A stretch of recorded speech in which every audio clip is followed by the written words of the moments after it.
So today, like as I've mentioned, those who have joined recently UPSC preparation की strategy के बारे में बात करेंगे। इसमें अगर आप देखें, सबसे पहले आपको पता होना चाहिए कि यूपीएससी की एलिजिबिलिटी क्राइटेरिया क्या है। तो अगर आप देखें general category, OBC category, SC ST category का ज़्यादातर हमें मालूम होना चाहिए। तो एज क्राइटेरिया तो आप देख सकते हैं, अपर एज लिमिट 32, 35, 37 ऐसी अपर लिमिट है। और उनके जो नंबर ऑफ अटेम्प्ट्स हैं वो बढ़ा दिए गए हैं। पहले ओपन कैटेगरी का 4 अटेम्प्ट्स था, अभी 6 हो गया है। ओबीसी के 9 अटेम्प्ट्स हैं और एससी एसटी को अनलिमिटेड अटेम्प्ट्स है टिल द एज ऑफ 37। तो ये आपको एलिजिबिलिटी क्राइटेरिया पता होना चाहिए, आप एज ब्रैकेट में बैठते हो कि नहीं बैठते और आपके पास अटेम्प्ट्स कितने हैं, ये बहुत इंपॉर्टेंट है। Because most of the times ये पता नहीं होता है लोगों को and they start preparing.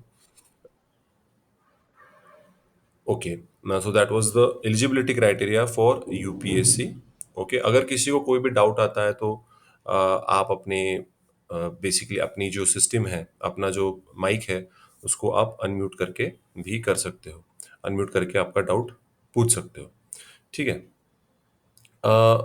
Now next, which is the most important factor, is the what are the different services under UPSC. तो सब लोग आईएएस आईपीएस तो जानते हैं, इंडियन फॉरेन सर्विस को भी जानते हैं, but there are lot of services, Indian audit account service, civil account service, corporate law service, defence account service. तो बहुत सारे सर्विसेज अवेलेबल है ग्रुप ए और ग्रुप बी दोनों में।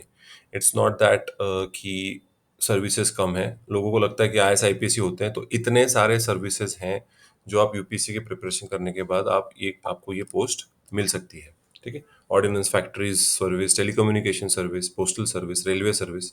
तो ऐसे काफ़ी है। ग्रुप बी भी है, ग्रुप बी में भी सर्विसेज हैं जो क्लास 2 पे आते हैं।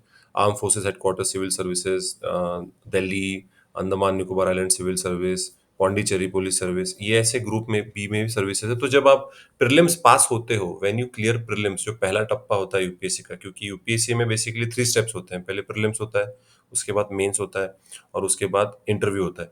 तो प्रीलिम्स अब जब आप पास होते हो तो उसके बाद जब आप मेंस का फॉर्म भरते हो तब आपको इसका प्रेफरेंस देना पड़ता है कि भाई आप कौन से सर्विस में यू आर इंटरेस्टेड मोर।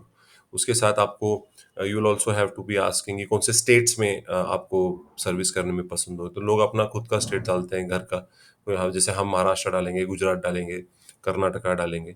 तो उस तरीके से आप अपना स्टेट भी सिलेक्ट कर सकते हो, but that is while you are filling the form for mains. तो प्रीलिम्स के वक्त पे ये नहीं पूछा जाता, लेकिन आपको सर्विसेज पता होने चाहिए कि कौन से सर्विसेज इसके अंदर आते हैं। उसके बाद पहला पैटर्न, जैसे मैंने बोला, पहला स्टेप जो है यूपीएससी का वो प्रीलिम्स होते हैं। प्रीलिम्स में 2 पेपर होते हैं, पेपर 1 और paper 2। Paper 1 talks about general studies, paper 2 is about CSAT. दोनों का एमसीक्यू फॉर्मेट होता है, इट इज ऑब्जेक्टिव बेस्ड। ठीक है, सारे ऑब्जेक्टिव्स होते हैं। और उसमें पेपर 1 में सारा जनरल स्टडीज का आपको सिलेबस में आपको history, geography, economy, polity, international affairs, current affairs, ये सारी चीजें आपको जनरल स्टडीज में पूछे जाएंगे। और जो आपका पेपर 2 है सीसैट, उसके अंदर आपके जनरल एप्टीट्यूड, इंग्लिश कॉम्प्रिहेंशंस, आपका अलजेब्रा, आपका मैथमेटिक्स, बेसिक मैथमेटिक्स, ठीक है, परम्यूटेशन कॉम्बिनेशन, स्पीड, डिस्टेंस, ये सारी चीजें आपको सीसैट में पूछे जाएंगे। आपको they will be even asking you for basically asking you decision making questions भी आ सकते हैं आपके, एप्लीकेशन बेस्ड क्वेश्चन भी आ सकते हैं आपको। ठीक है।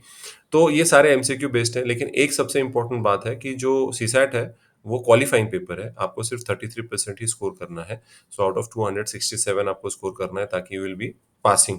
वो that is not considered in the merit list.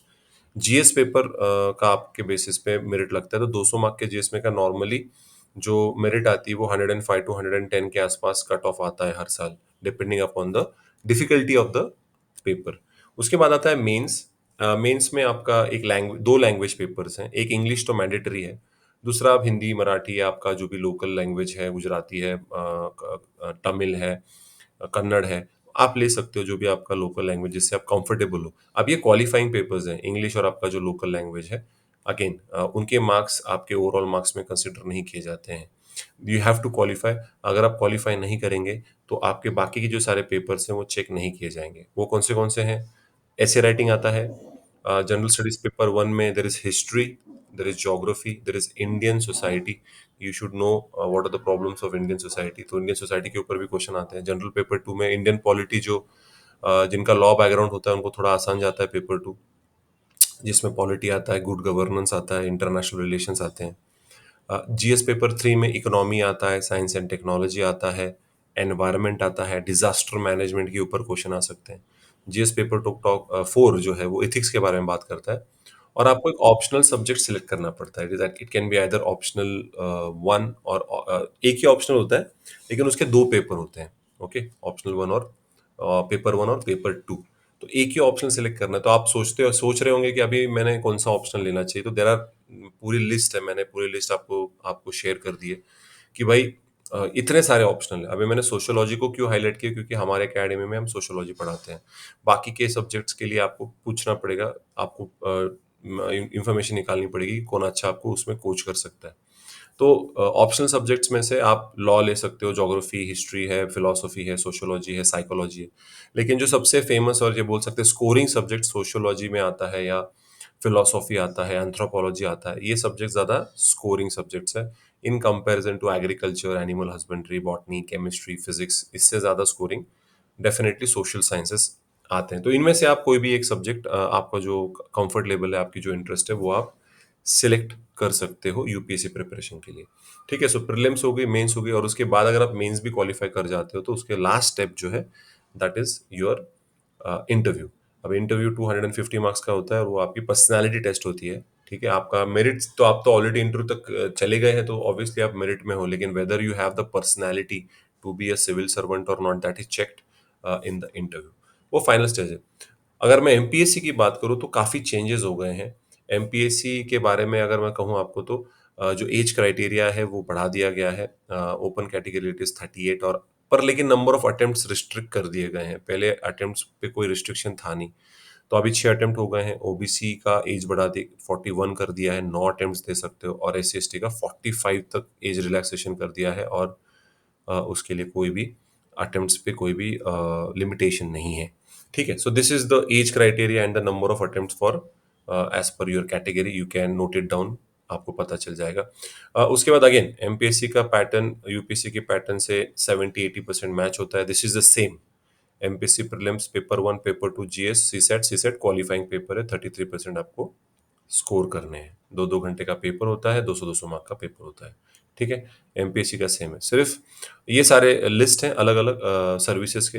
Class 1 post, class 2 post, deputy collector, deputy registrar, deputy chief executive officer, superintendent state excise department, device P, ये सारे आपके पोस्ट इसमें आ जाएंगे एमपीएससी में। तहसीलदार, ये सारे क्लास 1 है। क्लास 2 में आप देख सकते हो सेल्स टैक्स ऑफिसर, नायब तहसीलदार, सेल्स टैक्स इंस्पेक्टर, ये सारे ब्लॉक डेवलपमेंट ऑफिसर, ये सारे क्लास 2 में आते हैं। तो अगेन मेंस का फॉर्म भरते समय आपको ये सारा मेरिट के हिसाब से आपको पोस्टिंग मिलेगी। तो अभी अगर आप एग्जाम पैटर्न देखेंगे तो थोड़ा सा डिफरेंस है। यहाँ पे सारे क्वेश्चंस अभी फिलहाल के लिए तो भी एमपीएससी मेंस के लिए सब एमसीक्यू बेस्ड है। सिर्फ मराठी और इंग्लिश का आपका जो लैंग्वेज पेपर है वो डिस्क्रिप्टिव होगा। वो वहाँ पे आपको ऐसे लिखने होंगे, वहाँ पे आपको लेटर राइटिंग करनी होगी, एप्लीकेशन लिखना होगा। तो मराठी इंग्लिश अगेन वो क्वालिफाइंग पेपर्स हैं। 100 मार्क का एमसीक्यू भी आता है मराठी इंग्लिश में, जहाँ पे ग्रामर और इंग्लिश कॉम्प्रिहेंशन पे क्वेश्चन आते हैं जो एमसीक्यू बेस्ड होते हैं। उसके अलावा जीएस के 4 पेपर है, जीएस 1, जीएस 2, जीएस 3 और जीएस 4। हिस्ट्री ज्योग्राफी जीएस 1 में है, जीएस 2 में पॉलिटी है, जीएस 3 में ह्यूमन रिसोर्स डेवलपमेंट और ह्यूमन राइट्स, ये जीएस 3 में आता है। तो लॉ के स्टूडेंट्स को जीएस 2 और जीएस 3 में थोड़ा फायदा हो जाता है, क्योंकि ह्यूमन राइट्स और इंडियन कॉन्स्टिट्यूशन के बारे में उनको काफ़ी नॉलेज होता है। और GS 4 is economy and science and technology. 2-2 घंटे के पेपर्स हैं, 150-50 मार्क्स के हैं, और सारा एमसीक्यूज होता है। मैं बैच जो लॉन्च करने वाला हूँ वो 1 अगस्त से लॉन्च करूंगा। Timings can be adjusted. हफ्ते में 5 दिन होगा, हर रोज 2 घंटे होगा। We will go subject by subject. Now that is the basic things जो काफी लोगों को इसके बारे में पता होता है, लेकिन I would like to discuss with you. आपके कोई डाउट्स हैं, आपके कोई क्लैरिफिकेशन अगर आपको चाहिए तो आप मुझे पूछ सकते हो। काइंडली गो आस्क, आप अपने आप को अनम्यूट कर सकते हो, या आप चैट बॉक्स में भी आपका डाउट पूछ सकते हो। तो प्लीज किसी का कोई डाउट है तो पूछो, if anybody has any doubts for UPSC और MPSC.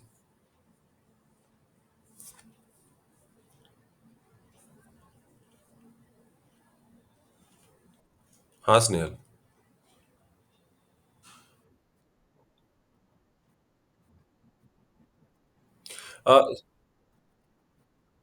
Sociology optional is conducted on weekends. It is on Saturday, Sunday का 2 to 3 hours. Sociology it takes 6 months to get completed. 6 महीने लग जाते हैं कंप्लीट करने के लिए. और सोशियोलॉजी ऑप्शनल में पेपर 1 और पेपर 2 ऐसे दो आता है. उसमें सारा सिलेबस कवर किया जाएगा और उसको अराउंड 6 महीने लगते हैं पूरा सिलेबस कवर करने के लिए, जिसमें हम आंसर राइटिंग भी करेंगे, आंसर चेकिंग भी आपको करना पड़ेगा और उसके इस बेसिस पे आपको आपकी आंसर राइटिंग इंप्रूव करनी पड़ेगी. तो ऑप्शनल्स वीकेंड बैच पे होता है, पर जो जनरल स्टडीज का है वो वीकडेज पे, Monday to Friday. Saturday Sunday जो है वो सोशियोलॉजी ऑप्शनल की बैच मैं कंडक्ट करता हूँ. एनीथिंग एल्स, और किसी को कुछ पूछना है? आप ऑप्शनल अपना सिलेक्ट कर सकते हो. ऑप्शनल ज़रूरी नहीं कि वो ऑप्शनल आपके ग्रेजुएशन के हिसाब से ही हो. बहुत सारे लोगों को लगता है कि मैंने लॉ किया हुआ है तो मैंने लॉ ऑप्शनल लेना चाहिए. कोई नहीं, किसी ने इंजीनियरिंग करा हुआ है तो इंजीनियरिंग करना चाहिए. ऐसा नहीं. मैं खुद इंजीनियर और मैं खुद लॉयर हूँ, लेकिन मेरा ऑप्शनल सोशियोलॉजी था. Because sociology is a easier subject. It is something जो आसानी से आप अटेम्प्ट कर सकते हो. सिलेबस छोटा है. हाँ, स्नेहल.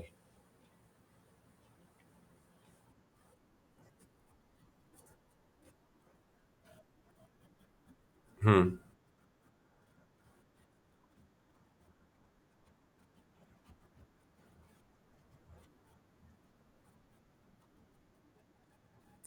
नाही, रेकॉर्डिंग्स तर काय असं मी काही प्रोव्हाईड करत नसतो. पण ऑनलाईन सेशन्स आणि ऑफलाईन सेशन्स असे दोन्ही आहेत. You can go for online as well as offline. If you are not able to come to my academy, you can sit at home and you can study. आप online, offline वो आपका choice है कि आपको academy में क्या पढ़ना है, कि ऑनलाइन आपको लाइव सेशन अटेंड करना है. रिकॉर्डिंग्स तो मैं करता नहीं हूँ ऐसा कुछ.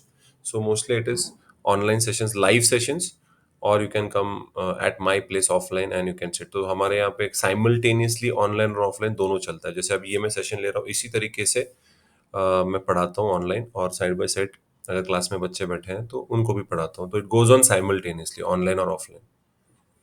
और कॉमर्स अकाउंटिंग के बारे में I have no idea, because that's not my forte, that is not my background.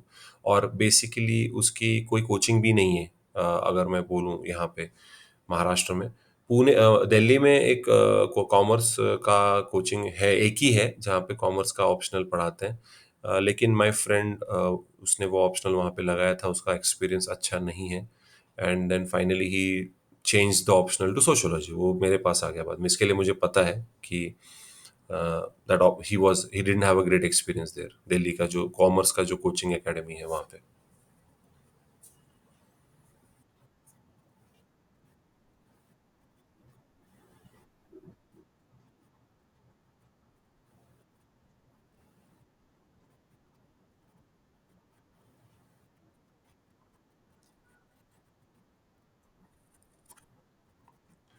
No.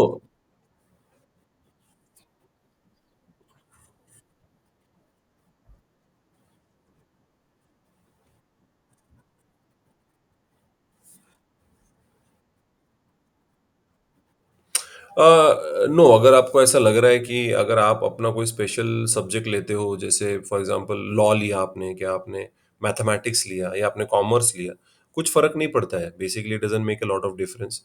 But हाँ, वहाँ पे स्पेशलाइज़ सब्जेक्ट लेने वाले बच्चे बहुत कम होते हैं और उनके पेपर बहुत इन डेप्थ पूछे जाते हैं. जैसे अभी मैंने कई बार मैं लॉ पढ़ाता हूँ बच्चों को, तो वो बोलते हैं सर लॉ ऑप्शनल लेंगे. तो मैंने बोला प्रीवियस ईयर क्वेश्चन पेपर देखो. You see the previous year question papers. और जब वो प्रीवियस ईयर क्वेश्चन पेपर देखते हैं तो उनको आंसर नहीं आता है. They don't know the answer. तो उन्हें सर इतना डिटेल में तो हमने पढ़ा नहीं, हमने तो सिर्फ एग्जाम पॉइंट ऑफ व्यू से पढ़ा था. तो इवन कॉमर्स का आप बोल रहे हो तो आपने सिलेबस देखा होगा, तो आपकी ग्रेजुएशन या मास्टर के सिलेबस से सेम होगा. It will be the same syllabus. But when it comes to UPSC, it is more application based. तो अगर आप प्रीवियस ईयर क्वेश्चन पेपर देखोगे तो आप वो क्वेश्चन पेपर देखने के बाद आपको कंफर्टेबल लग रहा है, देन गो फॉर इट. अगर आपको वो अनकंफर्टेबल लग रहा है तो don't go for that option. So I have seen people getting into UPSC through mathematics, through law, through commerce. लेकिन वो 100 में से एक होता है बंदा. 1% of people get qualified. Mostly people who are getting qualified are from social sciences like history, geography, philosophy, anthropology, sociology, psychology. क्योंकि वो कॉमन सब्जेक्ट है, सिलेबस कम होता है और आंसर आप लिख सकते हो. इसलिए ऐसा ज़रूरी नहीं है कि आपने ऐसे ये फेवरेट या जो पॉपुलर ऑप्शनल है वही लेने चाहिए. आप अपना भी ऑप्शनल, अपना जो ग्रेजुएशन का ऑप्शनल भी ले सकते हो. But before taking, there has to be a guide for UPSC. And another thing, it has to you should be able to going through the previous year question papers. Previous year question paper में अगर आपको comfortable लग रहा है तो ही वो subject लो, नहीं लग रहा है तो even if it's your graduation छोड़ दो, मत दो। मैंने वही किया।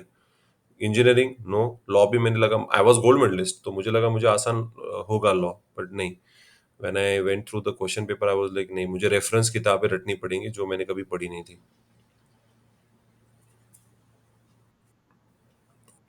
Any other doubt? किसी को और कुछ पूछना है? हाँ गौरव।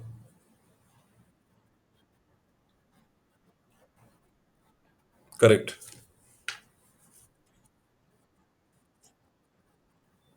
Judiciary for MP judiciary syllabus. So for there is also prelims and mains and interview. For judiciary, the first prelims you have 12 subjects, okay, and then in the mains you have 10 subjects, civil paper and criminal paper.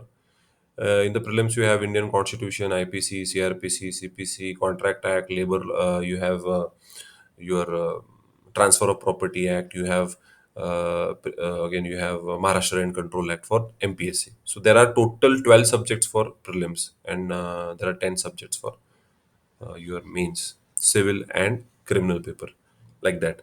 So total it's around most of the papers get repeated, but the Maharashtra and Control Act and Indian Constitution goes away in the mains. Prevention of atrocities against SC/ST and Untouchability Act, Protection of Civil Rights Act gets added on. So that's a basic difference. So total, you have to study around 12 to 14 laws for MPSC judiciary.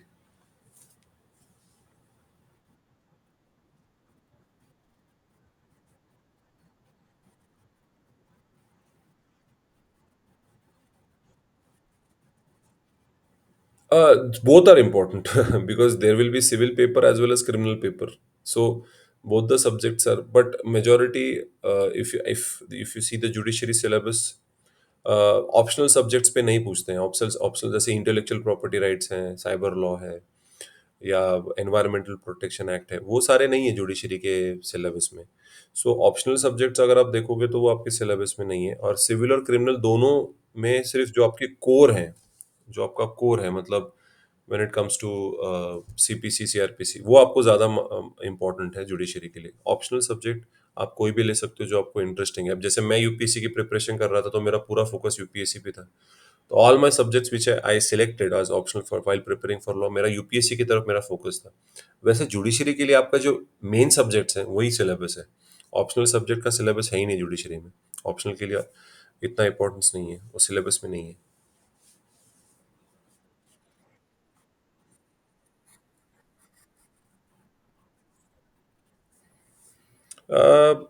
Practice के हिसाब से तो अगर मुझे बोलोगे तो criminal अच्छा है, पर अगर आपको इंटेलेक्चुअल प्रॉपर्टी राइट्स में करियर करना है तो आईपीआर भी ले सकते हो। क्योंकि आईपीआर का तो कोई लेना देना नहीं है जुडिशरी में, कोई लेना देना नहीं है। आईपीआर पे कोई सिलेबस एक क्वेश्चन नहीं है आईपीआर पे when it comes to MPSC judiciary. Criminal जो आप बोल रहे क्रिमिनोलॉजी है जो है उसके रिलेटेड थोड़ा बहुत तो आ सकता है, लेकिन this has nothing to do with IPR judiciary. या या एनीथिंग एल्स? और किसी को कुछ पूछना है? हाँ, यूपीएससी बैच अगस्त से स्टार्ट करने वाला हूँ मैं। I am going to start on 1st of August. Yes, how to prepare, how to start for UPSC, you have to start reading newspaper and NCRTs। NCERTs में आपका सबसे इम्पोर्टेंट है कि जो 10th 11th 12th स्टैंडर्ड के जो NCERT, there is no need to start from 6th standard. बहुत बार आपने सुना होगा लोग बोलते हैं कि आप 6th स्टैंडर्ड से स्टार्ट कर दीजिए। जी नहीं, there is no need to go from 6th standard as such. छठी स्टैंडर्ड से आपको जाने की ज़रूरत नहीं है। 10th 11th 12th के पॉलिटिकल साइंस, हिस्ट्री, ज्योग्राफी और अपना इकोनॉमी, इसके आप एनसीईआरटी पढ़ना स्टार्ट कर दीजिए। और आपका जो हिंदू न्यूज़पेपर है वो आप पढ़ना स्टार्ट कर दीजिए। ए आर के एकेडमी का जो यूट्यूब चैनल है उसके अंदर how to read the Hindu, how to read the newspaper करके वीडियोस हैं आधे आधे घंटे के। तो अगर आप वो वीडियो देख लें, या आपको चाहिए तो आप मुझे व्हाट्सएप कर सकते हो, मैं लिंक शेयर कर दूंगा जिसको जिसको चाहिए न्यूज़पेपर कैसे पढ़ते हैं। तो उस सिचुएशन में मैं I can share you the video. तो आप देख सकते हो पेपर भी, क्योंकि पेपर भी पढ़ना नहीं है, पेपर स्टडी करना है। We have to study the paper. लोग पढ़ते हैं पेपर। नॉर्मली आपने देखा होगा तो people are reading the paper. हमें रीड नहीं करना है, हमको स्टडी करना है। So there is a big difference. तो पेपर कैसे पढ़ते हैं उसके भी ऊपर मैंने वीडियो बनाए हैं। तो जिसको इंटरेस्ट है वो मुझे व्हाट्सएप कर सकता है कि काइंडली शेयर द लिंक, तो मैं वो वीडियोस की लिंक आपको व्हाट्सएप पे शेयर कर देता हूँ। Anything else? और किसी को कुछ पूछना है, डाउट्स हैं? नो, आपको तुम्हाला असं विकत घ्यायची काही गरज नाही. तुम्ही डाउनलोड पण करू शकता. एन-सी-आर-टीची वेबसाईट आहे.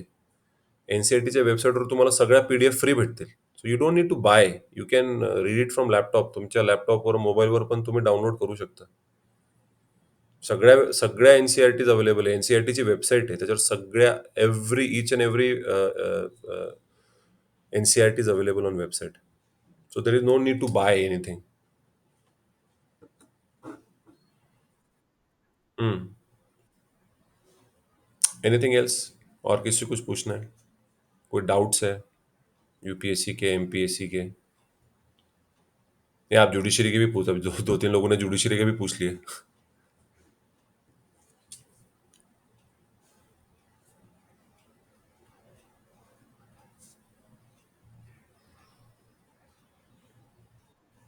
हाँ स्नेहल।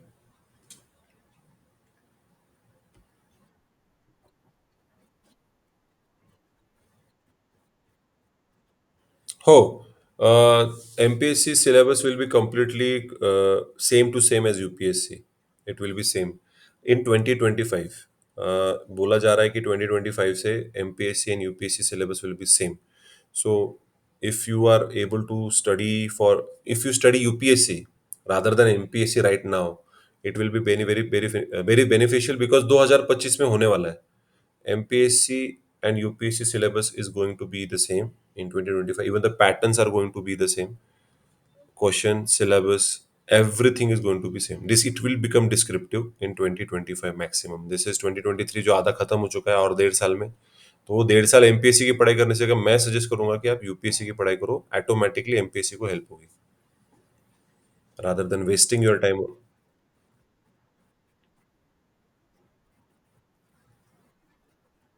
सगळं सगळं everything, all the syllabus, exam pattern, everything is going to be equal to UPSC. Even syllabus, HRD, HR, everything is going to go. Ethics is going to come in MPSC. Syllabus, हाँ syllabus. हाँ, they had declared that syllabus. उन्होंने syllabus MPSC का declare किया था. It was same as UPSC.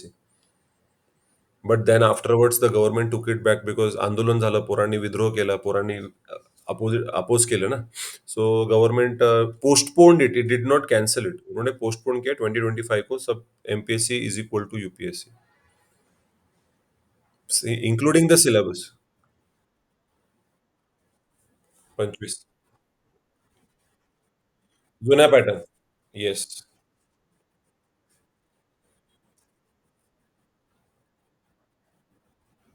Same same they will have optional. Optional पण असणार MPSC ला. Everything will be same for MPSC.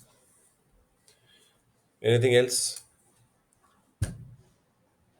और किसी को डाउट है? बैच जो है अगस्त से स्टार्ट करेंगे. जो इंटरेस्टेड है वो मुझे पूछ सकते हैं. फीस बीस मैं सब आपको पर्सनल बता दूंगा, कैसे पे करना है, क्या है. टाइमिंग्स भी हम एडजस्ट कर लेंगे. जो सभी स्टूडेंट्स को फ्लेक्सिबल होगा उस हिसाब से हम टाइमिंग भी एडजस्ट कर लेंगे. जीएस की बैच हफ्ते में 5 बार होगी और ऑप्शनल की बैच हफ्ते में 2 बार होगी. 2 से 3 घंटे का बैच चलेगा डेली बेसिस पे.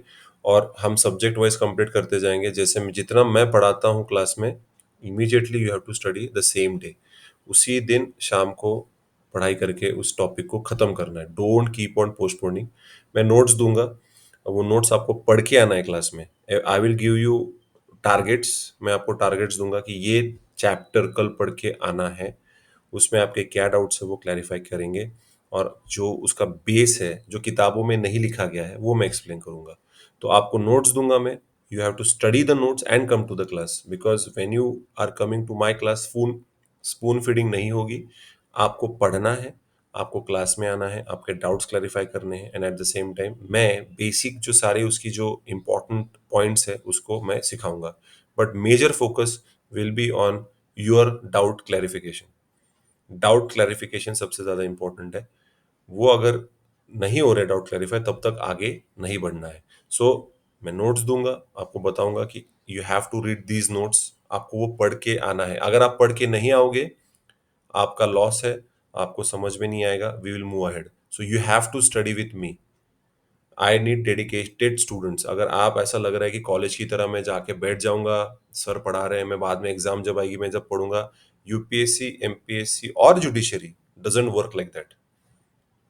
मैं आपको नोट्स दूंगा, नोट्स में ये एक पीडीएफ दूंगा, वो पीडीएफ आपको पढ़ के रखना है। आई डोंट केयर क्या आपका इशू है, क्या प्रॉब्लम है, अगर आपने वो पढ़ के नहीं रखा, आपको डाउट्स नहीं आएंगे, आप डाउट्स क्लैरिफाई नहीं करेंगे, हम आगे बढ़ जाएंगे।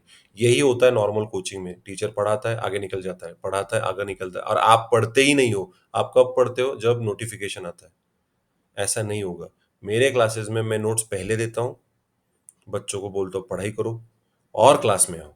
Once you read and come, at least उससे आपको पता चलेगा कि आप कहाँ पे, आपको समझ में नहीं आ रहा है, तुम्हारा कुठं कळत नहीं है, where are you not understanding, and that doubt clarification has to be done in the class.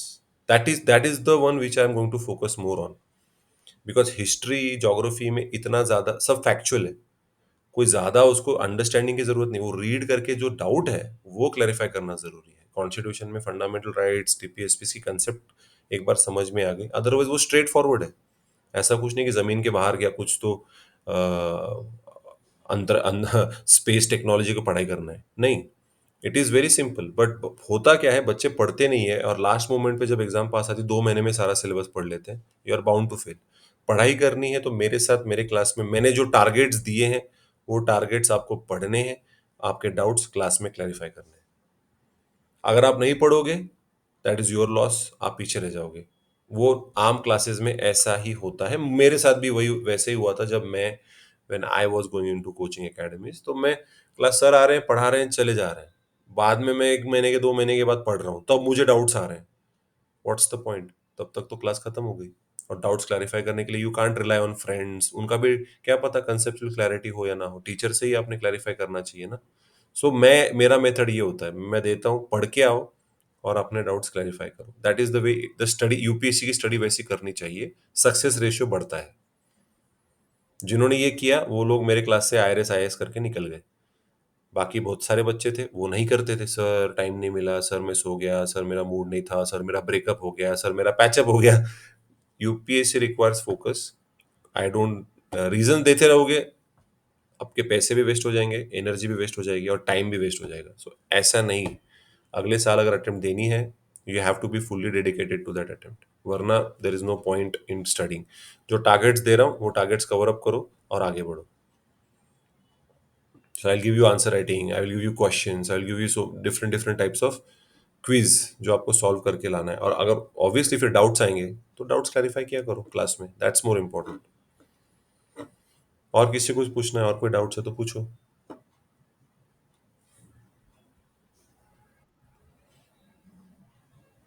Judiciary की बैच के लिए मैं अगले संडे को, next Sunday, it is 30th, मैं जुडिशरी की ऐसा ही एक वेबिनार रखने वाला हूँ। तो mostly I will start in the month of August only, August या मिड अगस्त, कुछ तो ऐसा करके टाइमिंग का मैं देख के I am going to launch the judiciary batch also. तो उसका भी मैं एक वेबिनार रखूंगा, एंड डिपेंडिंग अपॉन दैट कितने बच्चों की एडमिशन होती है उसके डिपेंडिंग मैं टाइमिंग एडजस्ट करके बैच स्टार्ट कर दूंगा। Yes. Anything else?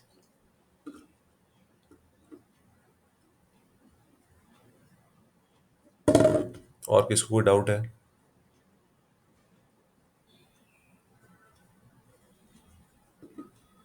No doubts?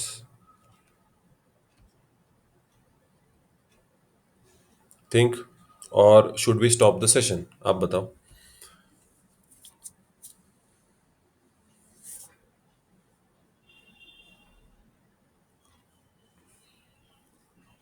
Okay, so it seems आपके कोई डाउट्स है नहीं। हाँ, अगर कुछ है तो आप मुझे पर्सनली भी फ़ोन कर सकते हो, मुझे, मेरा नंबर आपके सभी के पास है, आप मुझे व्हाट्सएप कर सकते हो, कोई भी डाउट है। पर्सनल पे बात करनी है, पर्सनल लेवल पे, तो आप मेरे से टाइम लीजिए, टाइम पे फ़ोन कीजिए। I will guide you even further with respect to the batch timings, fees, everything else. उसके अलावा मेरा व्हाट्सएप है, मेरा कॉल, आपके सभी के पास मेरा नंबर है। ठीक है। So thank you so much for coming to the session. अगर you need more clarity, meet me in person और कॉल मी और व्हाट्सएप मी। ठीक है। चलो, thank you so much everybody for joining today, and will start the batch. Who are interested kindly WhatsApp me, मुझे message कर सकते हैं। ठीक है। Thank you guys, have a good Sunday. Enjoy करो, आज संडे है, एंड शाम को पार्टी विटी करो, मंडे से काम चालू। ठीक है गाइज। चलो, थैंक यू।